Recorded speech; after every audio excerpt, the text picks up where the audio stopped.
ارشاد باری تعالیٰ ہے یا ایھا الذین آمنوا کتب علیکم الصیام کما کتب علی الذین من قبلکم لعلکم تتقون، اے ایمان والو تم پر روزے فرض کر دیے گئے ویسے ہی جیسے تم سے پہلے لوگوں پر فرض کیے گئے تھے تاکہ تم تقوی کی راہ اختیار کرو۔ ماہ رمضان المبارک کے انوار و تجلیات برسنے ہی والے ہیں، اس کی روشنی بالکل قریب آن پہنچی ہے، اس کی آمد کا وقت ہوا چاہتا ہے، نفوس میں اس کا مقام و مرتبہ انتہائی بلند ہے،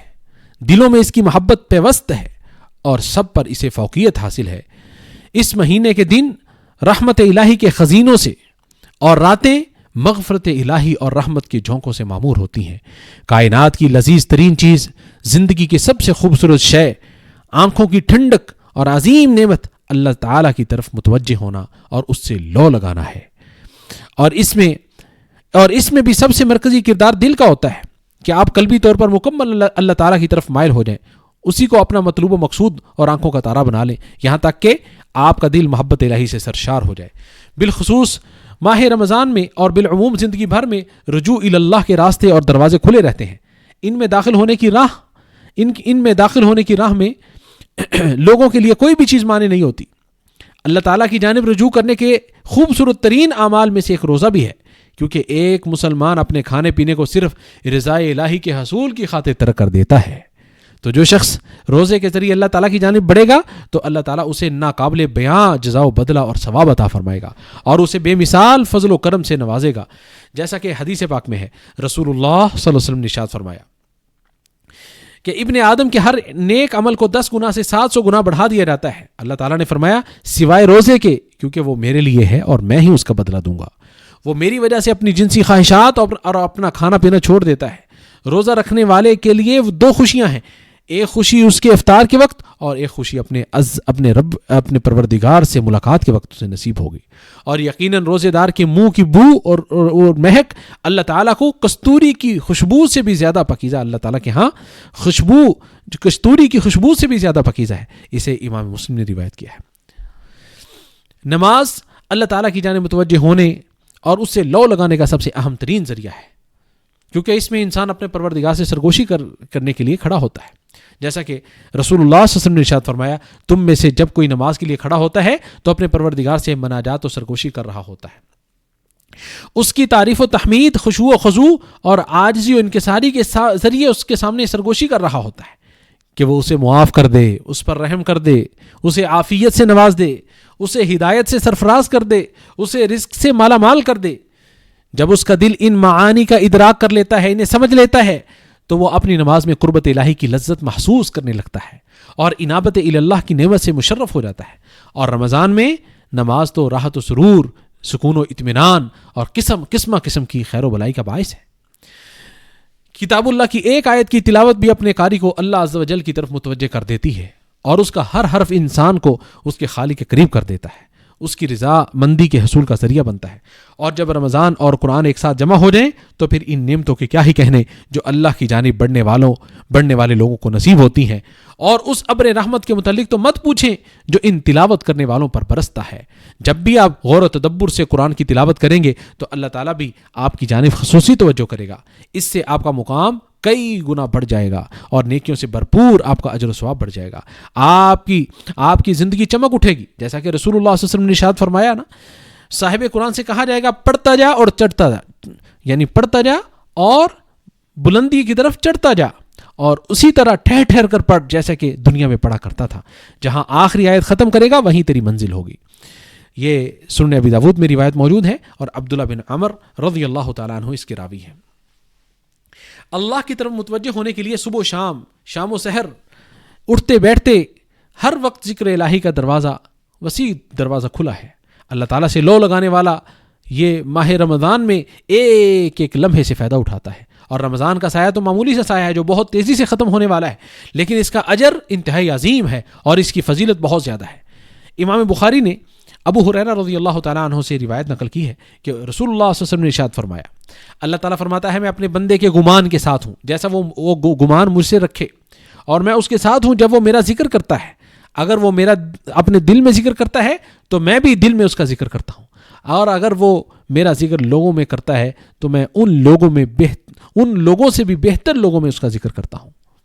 تو اس ذکر کا کیا کہنا جو خشوع و خضوع سے معمور دل اور روزے دار زبان سے جاری ہو۔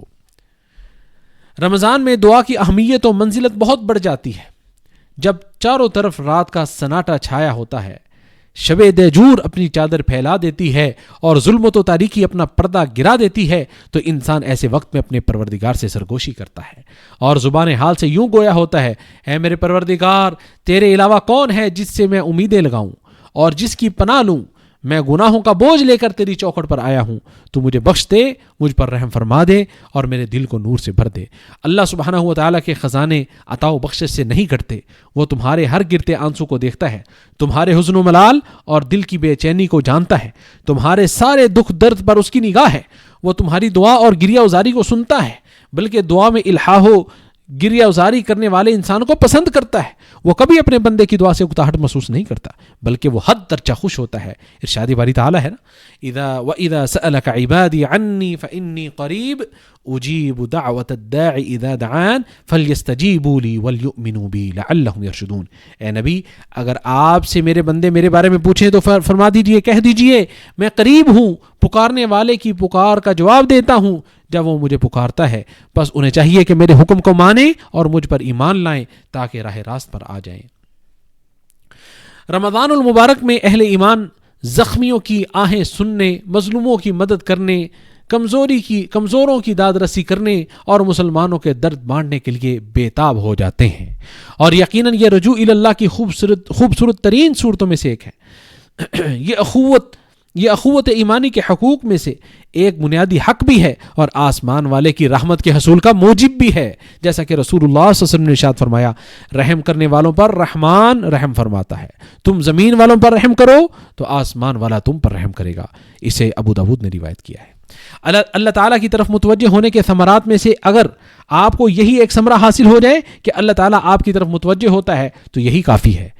اس کلمہ کے تحت ایسے اسرار و معانی پوشیدہ ہیں جن کی کما حق ہو نہ وضاحت کی جا سکتی ہے اور نہ ہی الفاظ ان کا احاطہ کر سکتے ہیں۔ تو پھر اس وقت کے عطا و بخشش کا کیا حال ہوگا جب اللہ رب العالمین ماہ رمضان میں آپ کی طرف متوجہ ہوتا ہے، جس میں وہ اپنی سخاوت، مہربانی، عطا و بخشش اور رحمت و مغفرت کے ساتھ آپ کی طرف متوجہ ہوتا ہے، جو آپ کی نیکی کا بدلہ احسان اور مزید اضافے کے ساتھ عطا کرتا ہے، آپ کی طلب قربت کا بدلہ قربت اور مزید اضافے کے ساتھ ادا کرتا ہے، آپ کے رجوع اللہ کا بدلہ قبولیت اور مزید اضافے کے ساتھ عطا کرتا ہے۔ امام مسلم نے ابو ذر غفاری رضی اللہ تعالیٰ عنہ کی یہ روایت نقل کی ہے کہ رسول اللہ صلی اللہ علیہ وسلم نے ارشاد فرمایا، اللہ عز و جل نے فرمایا، جو شخص نیکی کرتا ہے تو اس کا بدلہ اس کو 10 گنا زیادہ دیتا ہوں، اور جو گناہ کرتا ہے تو اسی کے برابر اس کے حق میں گناہ لکھا جاتا ہے یا پھر معاف ہی کر دیا جاتا ہے، اور جب بندہ مجھ سے 1 بالشت قریب آتا ہے تو میں اس سے 1 گز قریب آتا ہوں،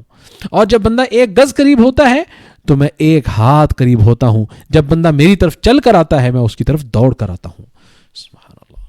جب اللہ رب العالمین بندے کی طرف متوجہ ہوتا ہے تو اس سے محبت کرتا ہے، اور جب اس سے محبت کرتا ہے تو اسے قبول کر لیتا ہے، آسمان و زمین میں اسے محبوب بنا دیتا ہے، اس کے دل کو زندگی بخشتا ہے، اس کی عزت و شان کو بڑھا دیتا ہے، اس کے ذکر کو بلند کر دیتا ہے، اسے صحیح سمت چلنے کی رہنمائی کر دیتا ہے، اس کی کوششوں میں مدد کرتا ہے، جب وہ پکارتا ہے تو اس کی پکار کو سنتا ہے اور ہر برائی سے اسے بچا لیتا ہے۔ اگر آپ چاہتے ہیں کہ اللہ تعالیٰ کے آپ پر متوجہ ہونے کے بعض پہلوؤں کو جانیں اور سمجھیں تو اس حدیث پر غور کریں، حدیث رسول اللہ پر غور کریں جسے امام بخاری نے روایت کیا ہے۔ ابو ہریرہ رضی اللہ تعالیٰ عنہ کی روایت ہے کہ آپ صلی اللہ علیہ وسلم نے ارشاد فرمایا، اللہ تعالیٰ فرماتا ہے، یعنی حدیث قدسی ہے، اللہ تعالیٰ نے فرمایا کہ جس شخص نے میرے کسی ولی سے دشمنی کی، میرا اس کے ساتھ اعلان جنگ ہے، اور میرا بندہ جن چیزوں سے مجھ سے قریب ہوتا ہے